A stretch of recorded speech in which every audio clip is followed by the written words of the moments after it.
Howdy, folks. Welcome back to another episode of the Texas SignalCast. I'm your host, Joe Desotel, and I'm here with my co-host, Jessica Montoya Coggins. Hello. Hey, Joe. Well, so we've got a packed show today. The word of the day is racist. We throw that word around a lot these days because, there's a lot to talk about that they're doing, particularly with this voter suppression bill. We've talked about gerrymandering and redistricting that's coming up, in the history of racism that's deeply seated in all these different things. We've got Lieutenant Governor Dan Patrick saying outrageous racist things on Fox News. We got the local Travis GOP chair going full sexist on an audio tape that was leaked earlier this week. And of course, the Ken Paxton, our Attorney General, indicted as of 6 years now, absolving himself of bribery and other charges. So I guess we can jump right in. Today, the big thing is the House is debating the voter suppression bill on the floor. We do have a quorum now. Enough Democrats came back, and essentially they are there, sort of making the case why this is bad. They're offering amendments to the bill. I think there were over 70 amendments offered on the bill. Pretty much probably we should expect that none will be accepted. The breaking news that I sort of heard about this is that the bill's author in the House thinks the best route to passing this bill and avoiding another debacle on their end is to essentially avoid a conference committee, which means that they would essentially have to pass the same bill as the Senate passed. Because a conference committee, for those who don't know, is when the House passes a version of the bill and the Senate passes a slightly different version of the bill. They have to appoint members from each chamber, come together to decide on one bill. That final bill goes back and has to be passed by both chambers in order to go to the governor. And so because Democrats did hold out, at least for the first about 20 days of this session, it is essentially they're running up against the clock again. And so Republicans are trying to find a way to get this over the finish line quickly as possible. And the way that they figured out how to do that is basically take no amendments. Right. And it's a very quick process. We should note that there is a media room at the Capitol. I don't know if you saw this today, but they were taking out some seats. This is a designated quarantine room. There have been 3 Republican members who have contracted COVID. They have been present at the Capitol. One from North Texas is in that quarantine room. So this is just kind of the stuff that has been happening. But you did mention that word racism. It was brought up on the floor of the Capitol, and Speaker Phelan did something which I had not ever seen happen before. Did you want to let us know what was going on there? Yeah, there are certain rules of decorum on the floor. I mean, basically, don't call people names and be rude, or there are certain intricacies like you can't basically question members about conversations they've had off the floor, things like that. But an interesting one that happened today was the speaker literally said he doesn't want to hear anybody use the word racist on the floor of the House. So that is sort of the way they're trying to frame the debate or reframe the debate about the what they call voter integrity, election integrity bill that they're trying to pass. So I guess if you don't say it, then it's not racist. So. Right. Yes. So I guess, a lot of people are pointing out the solution. If you don't want to hear the word racism on the floor of the Texas Capitol, maybe don't pass racist bills. Yeah. To begin with. That, this bill is very much targeting, again, Black and brown communities, people of color. And yeah, so that was interesting. I was looking to trying to find some sort of historical context on when was the last time something like this had happened. Because it would make sense, like if somebody used some bad language or you're a little out of line here. But this was a first for me to see, and it did certainly cause quite a cause on the socials. Yeah, and as you might imagine, the first thing they did on the very first amendment was talk about how racist it was, and they used that term several times in describing, essentially defining what racism is, a bill that targets a certain community overwhelmingly and has a discriminatory effect, and which is done so intentionally. And so when you describe it and like they say, if it, quacks like a duck and walks like a duck, it's racism. So that's essentially what they were calling, out on this bill. And by trying to put forth amendments that remove the different aspects of the bill that are discriminatory. And as we know, they've said as much, that they are targeting Harris County in this bill. And they're targeting, a lot of the different features that were used by communities of color, specifically and particularly in Harris County, but that could also be extrapolated to other counties, as because we saw that they were a success. So other counties are going to look to what Harris County did that was very innovative, like 24-hour voting and drive-through voting, which make total sense during a pandemic. And even, sort of like more proactive mail-in ballots by sending applications to people who qualify. And they are essentially trying to throw all that out of the window. Right. And people also are pointing out that this is happening, as you mentioned, in a pandemic. We are once again in a really bad wave of this. Hospitalizations in Texas are very likely going to pass what occurred in the winter time, which is almost unthinkable because there is a vaccine. But these were measures that were implemented during a very scary time when people were trying to be safe, and you're trying to take those away even now when it is so dangerous. And we don't really know what is going to happen in the future, in regards to things like this. So yes, it is. It's very, sort of, and the surgical precision in ways which, Republicans are very creative about how they try and suppress the vote. Yeah. And, you mentioned COVID. One of the things that the governor has added, or says he intends to add to the call, is an executive order, which he just put in place to ban vaccine mandates of vaccines that have FDA approval, because we know the Pfizer vaccine has now gained FDA approval, and his initial ban on vaccine mandates was for those with emergency authorization. I don't know if I'm missing anything else in there. I know you wrote a story about this on TexasSignal.com, but I mean, that's essentially the gist of it, right? Yeah, I mean, so Abbott's previous executive order, this was that sweeping order that he issued, which banned local leaders or ISDs from implementing, stuff like mask requirements. It also had this, ban on vaccine mandates, but it did only apply for that emergency use authorization. And as we all know, Pfizer, got that full FDA approval. So he has essentially sort of updated that executive order for a blanket COVID-19 vaccine, banning any mandates, which, people are, again, when you and I went to school, we had to present proof that we had been vaccinated for, I don't know, stuff that doesn't exist anymore because vaccines. Because vaccines the are there. vaccine. Because Yeah. of vaccines, like what the heck is diphtheria? I don't know Yeah. what that is. And they work. I know. Yeah, I know. It worked. So people are like, are those going to have to go away now? Right. I saw Um, a media thread on this and the Abbott's decision, and they basically said he had no comment when asked, "Are you going to ban the other vaccines that are mandated for kids to go to school?" And apparently they got no answer. And it's interesting even more, I think, to consider that this is coming from a guy who's literally in quarantine with COVID-19 as we speak, and is getting the, world's best treatment right now. He got the Regeneron treatment, which is not accessible to everyone, but as the governor, he gets it.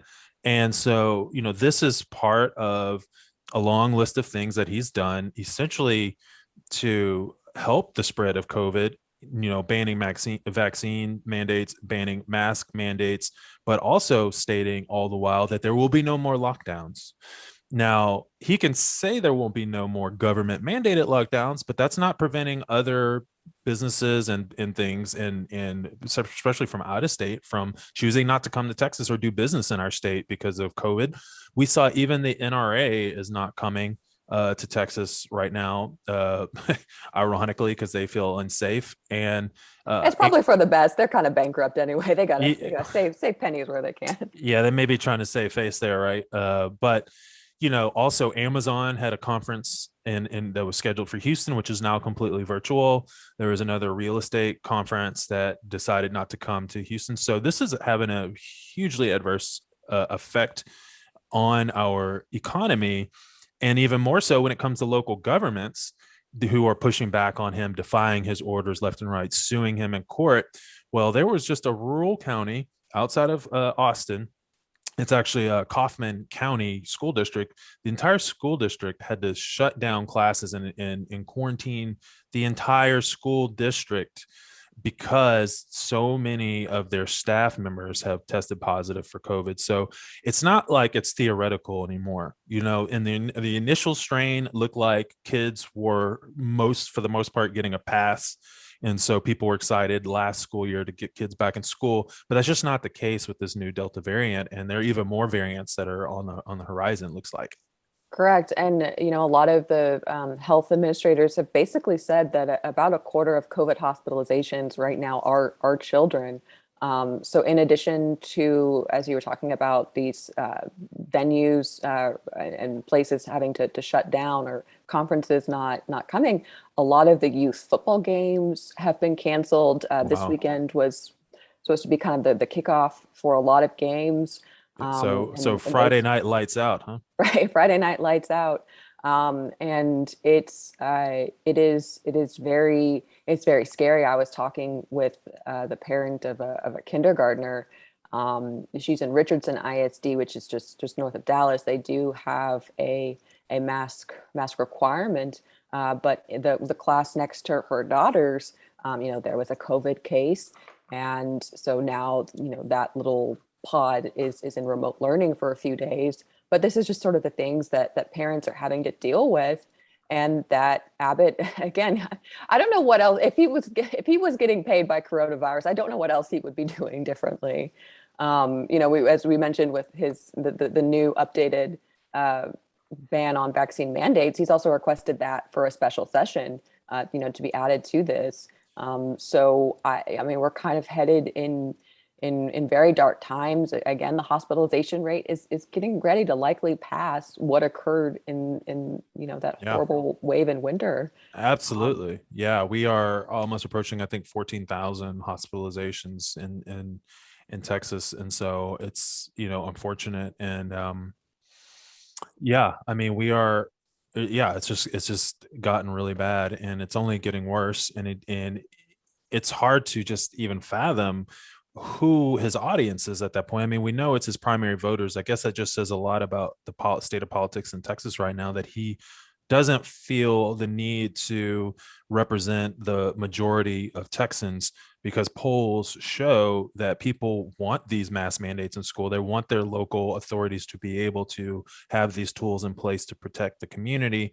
And he has taken them away, and he is proudly doing it. And he wants to make this law, not just an executive order. I don't know if that's partially because he wants cover from the legislature to say that this isn't just his decision. This is like we're all behind this, or what.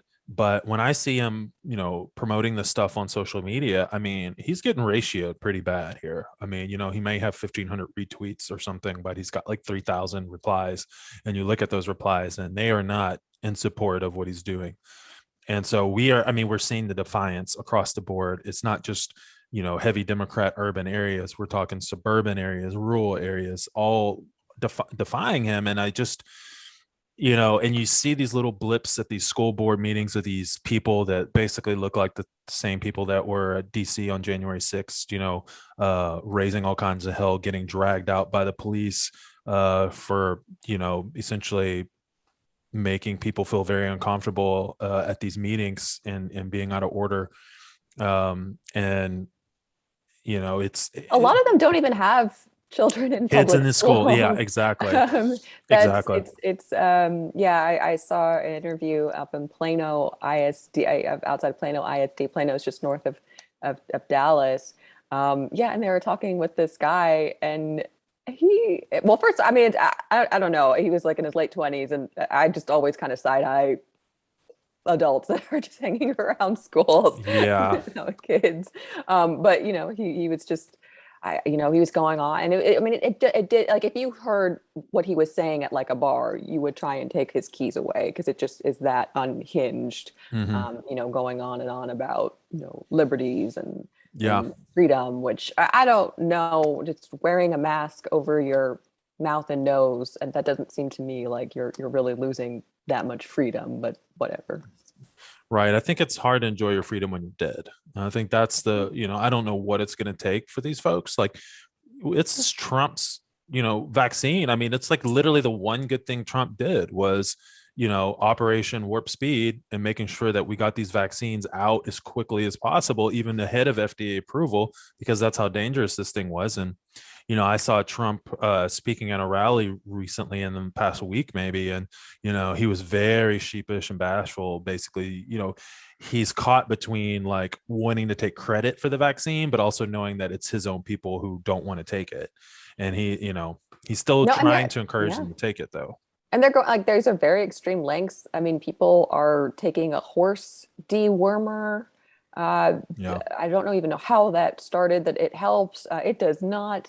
Do not take the yeah, horse dewormer. It's very yeah. bad for you. Yeah, and then there was the shifting of the blame, right? And we saw Dan Patrick go on Fox News just a few days ago on Laura Ingraham and basically blame Black people and Democrats for the rise in COVID cases, and said, well, last time I checked, Black people vote 90% for Democrats, so it's Democrats who aren't doing anything for them.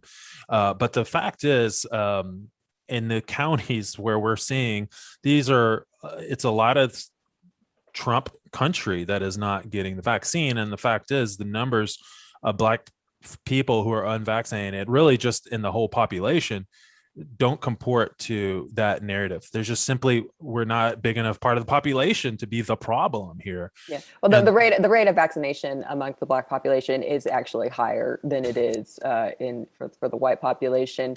And Patrick even got some pushback from Alan West, currently running for governor, and also feuding with the Dallas Police Department yes, over that's right. That's First right. Wife's DWI arrest. But West's comment was, basically like, actually, it is also the migrants that are doing this, so it's kind of like shifting it to like Just a another. different type of racism. Yeah. So but no, Patrick and every time Patrick has, I didn't think he could sort of make a worse comment than he did last year, where he basically suggested, grandparents, you should sacrifice yourself for the economy, essentially.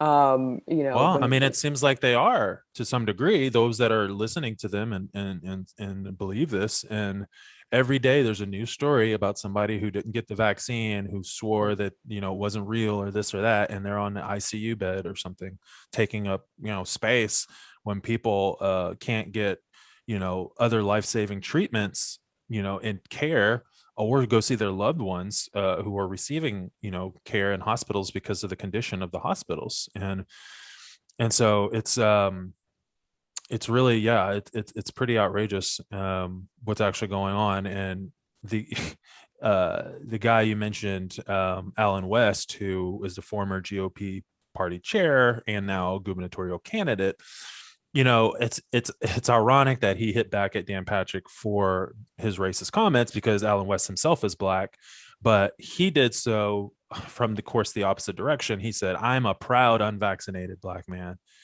It's like, dude, you're just an idiot, honestly. And so, it's having them kind of try to shift the blame from one racist comment to another is just really mind-blowingly stupid, um, and really based on absolutely nothing. There's no science, or facts or counter information that would lead anybody to that conclusion. But No, I mean, if anything, you should be trying to get every single person vaccinated, especially at this time. Um, again, the hospitalizations have reached this level. A lot of people who need cancer treatment, those things are getting postponed, elective surgeries. And like that could, I mean, I know someone, her mother was supposed to have her gallbladder removed. That is technically an elective surgery. That doesn't really sound to me like it is, but it Right. is.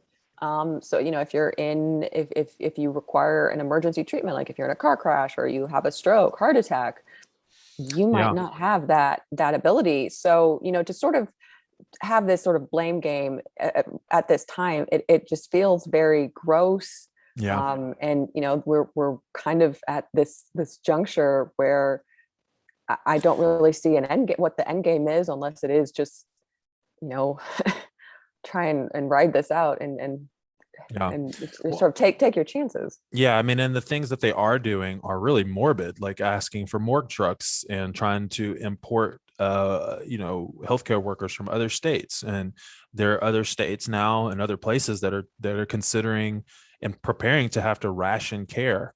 And so it is, yeah, the whole point of this was it doesn't mean you're not going to get sick if you get the vaccine. It simply means you won't get as sick.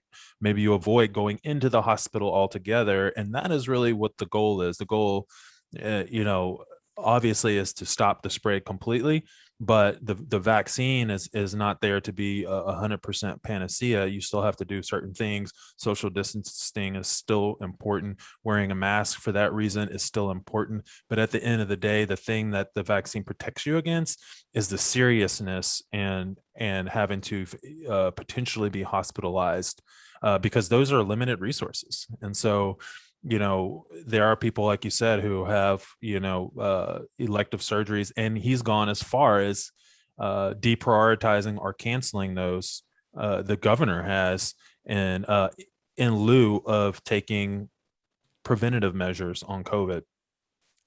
And so but the GOP, to sort of switch gears here a little bit, they've had a pretty rough week overall from PR perspective on we mentioned a couple of the different things. Dan Patrick, the racism stuff, Alan West, his wife, you kind of briefly mentioned, was arrested for DUI in Dallas, and essentially she was arrested. She had their infant grandchild in the car.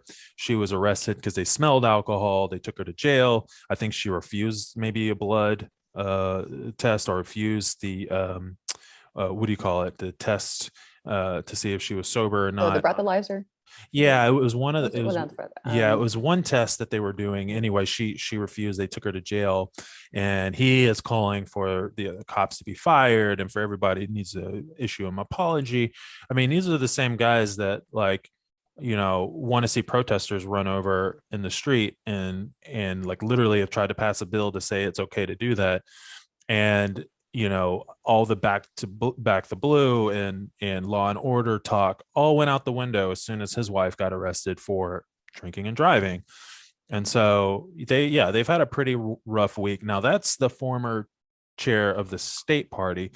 Zooming in just a little bit here locally for me, the Travis County GOP chair also had a rough week because he essentially has been pushing a petition. It was successful in the first petition, anti-homelessness petition that he put out, essentially to end, camping in public.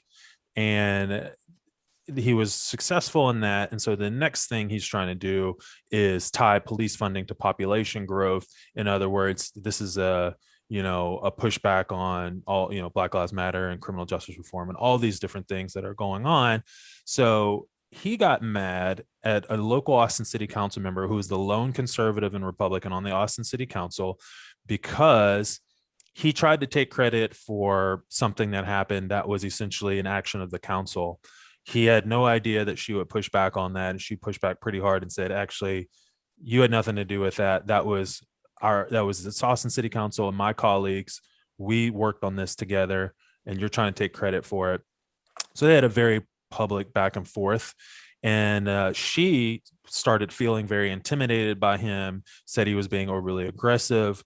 And so she recorded a phone conversation with him and then released it to some journalists who published it. And, he's calling her sweetheart and saying things like, you got to remember who put you where you are, and like saying all these like really cringy things to her in a very demeaning tone. And so, she's an elected official. She doesn't need him. But he wanted to take credit for her and her position and where she is and the things she's accomplished. And she, kudos to her. She said, screw you. And she put this out there.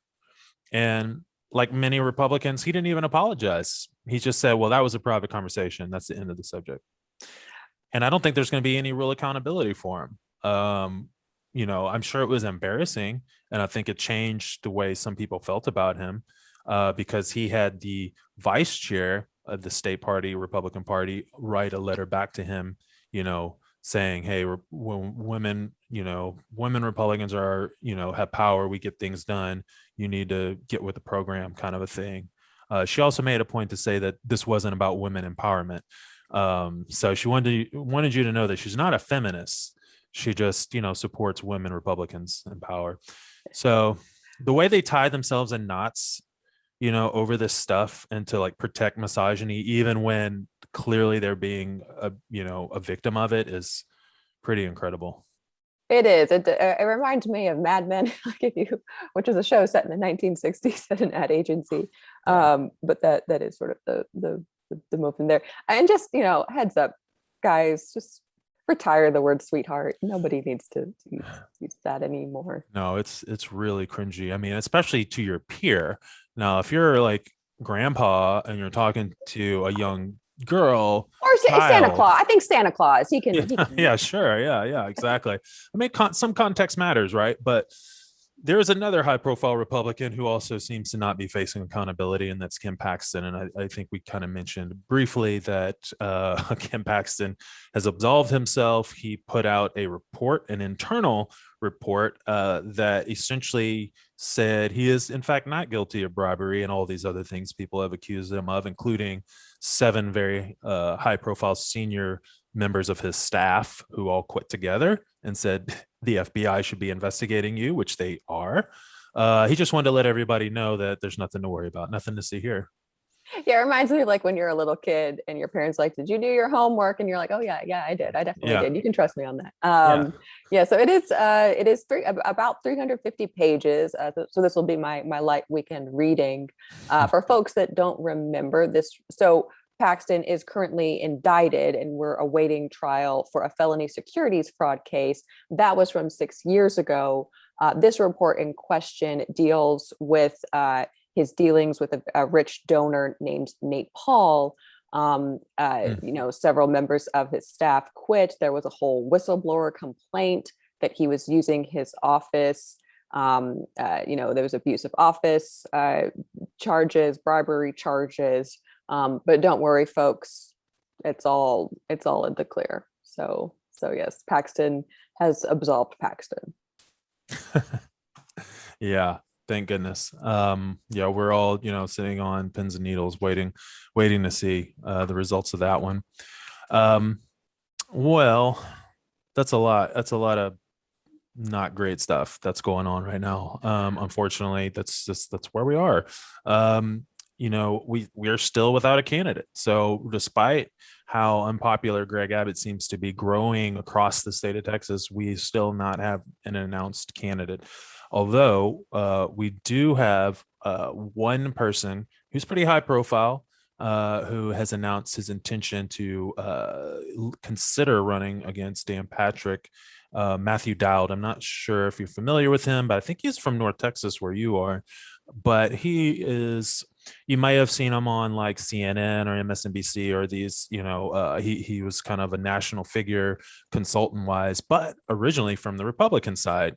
Now, I don't think he had anything to do with Lincoln Project, but he has basically kind of been like a Lincoln Project guy, constantly just more and more. I even saw the evolution from where he was kind of like a centrist Republican to now you would think he was a progressive Democrat just by how much he constantly attacks, Greg Abbott and how much he attacked Trump all the way through till today. And so now he's just trying to test whether or not Democrats would be interested in supporting somebody like him. And I'm like, dude, like what's our choice? Like, what choice do we have? He's high profile. I think he could get a lot of the center in Texas, potentially some of these Republicans that are upset with Abbott. Me and you, we had a conversation with another person who was running for a state Senate seat, a Democrat, in North Texas, who is finding a lot of support among local Republicans who are upset about these bans on masks and vaccines across the state from Abbott. So I think there's an opening, and but my preference would be that he'd run for governor, or at least that we get somebody announced for governor before we start filling in the slots lower down the ballot. Right. And I did see that Bill Kristol, Ask the question. like a former Weekly Standard editor, is floating maybe Joe Strauss, the one of the former original Republican. neocons, by the way, Bill Kristol, one of the Yes. original Oh, yeah. Bush, pro. Iraq Now is war. really not the time we probably want to hear from you. And actually, to Matthew That's so Dowd's credit, so he was in the Bush circle and actually was pretty disillusioned by what happened in Afghanistan, and we're still unfortunately dealing with horrific tragedies 20 years later. With that decision to invade the country. But yeah, it is. I kind of look to Florida, which is, they have a governor who also has these presidential ambitions and is also, I think, on the payroll for coronavirus. And there's multiple people who are running for governor there. On the Democratic side, some polls look well for them, and you do kind of look over and you're like, well, what about us in Texas? Do we have anybody here? So we will see. I know Representative Crockett was asked this question on a local Dallas channel, and she kind of said that, in her opinion, really the only person who could quickly mount a campaign is Beto. We know Beto is very focused on stopping this voter suppression bill, or getting the Senate to pass the John Lewis Voting Rights Act, which did happen in the House. So that's, I think, where his obligations are at the moment. But it would be nice if we had somebody hammering Abbott every day now. It does really feel like people are just waiting for Beto to make a decision, right? Like, even people who may be considering it. But I feel like, if Matt Dowd announced he was running for governor and Beto decided he was running for governor, there's no reason Matt Dowd couldn't say, okay, well, I'll run for lieutenant governor if you're going to run for governor. Right. I mean, there's nothing to stop that. That's happened many times before, and even in Democratic politics. So, I just think it's very hard to be taken seriously if we don't have somebody at the top of the ticket. Even if Democrats do what they did in Alaska, which was, there was a right-wing Republican who beat out the more moderate Republican for Senate, and then that moderate Republican, Murkowski, who was a sitting senator, basically Democrats said, look, we don't have a chance to win our candidate, but we definitely don't want that right-wing lunatic. So we will, pass on nominating someone, and we're just all going to get behind the independent candidate. And she won. So it's possible to do this. And, of course, Democrats would rather see a Democrat, but we can't afford another 4 years of Greg Abbott. And I think we all seem to agree on that part. But if we don't have a candidate, then that's who we're going to get. So that's pretty tough. I'm not really sure. We'll just have to keep our eyes and ears open to see, what happens there. There are high profile people from the business world who could step in. I haven't really heard much from anybody. We used to talk about McConaughey because, well, there was a lot of talk about it, but there hasn't been anything. And I feel like with all this going on, if he hasn't said anything or done anything, then he can't be really serious about it. So I think that that ship has probably sailed. Yeah. But we'll see, and we'll see even when the primary is. Redistricting is set to take place. In the next couple of weeks. So we'll figure out where these maps are, and then sort of that will help us gauge when the primary is. But in the meantime, it is. It is difficult, and it's poised to get more difficult if you're a progressive. Remember, September 1st is when a lot of new laws go into effect. That's when permitless carry happens. Hmm. That's when a new abortion ban occurs, which also, sort of opens up the floodgates on potential lawsuits to Hmm. anyone who aids or abets an abortion. So, Texas is, even as we are diversifying and inching closer to this, a democratic state, Republicans are really, flinging everything they can for their base. Yeah, and changing the rules in ways that keep them in power. We talk about it all the time. This voting rights bill is that specifically. Then comes redistricting, and they're going to do the same thing there. And you mentioned the John Lewis Voting Rights Act, which I'm so glad you did, because Nancy Pelosi, when they passed it, she gave a shout out to the Texas Democrats, the cornbreakers, who have been working their butts off to get that passed and are now working alongside Beto, as you mentioned, to get the Senate to also support that. It doesn't look good, but there's always a possibility, and that would certainly be very helpful in killing some of the worst things I think that we're looking at. Republicans are doing, and the whole irony of this, them calling it, voter or election integrity, is that the quorum that they used last week to pass that bill out of the House, or to get it moving at least, was in question.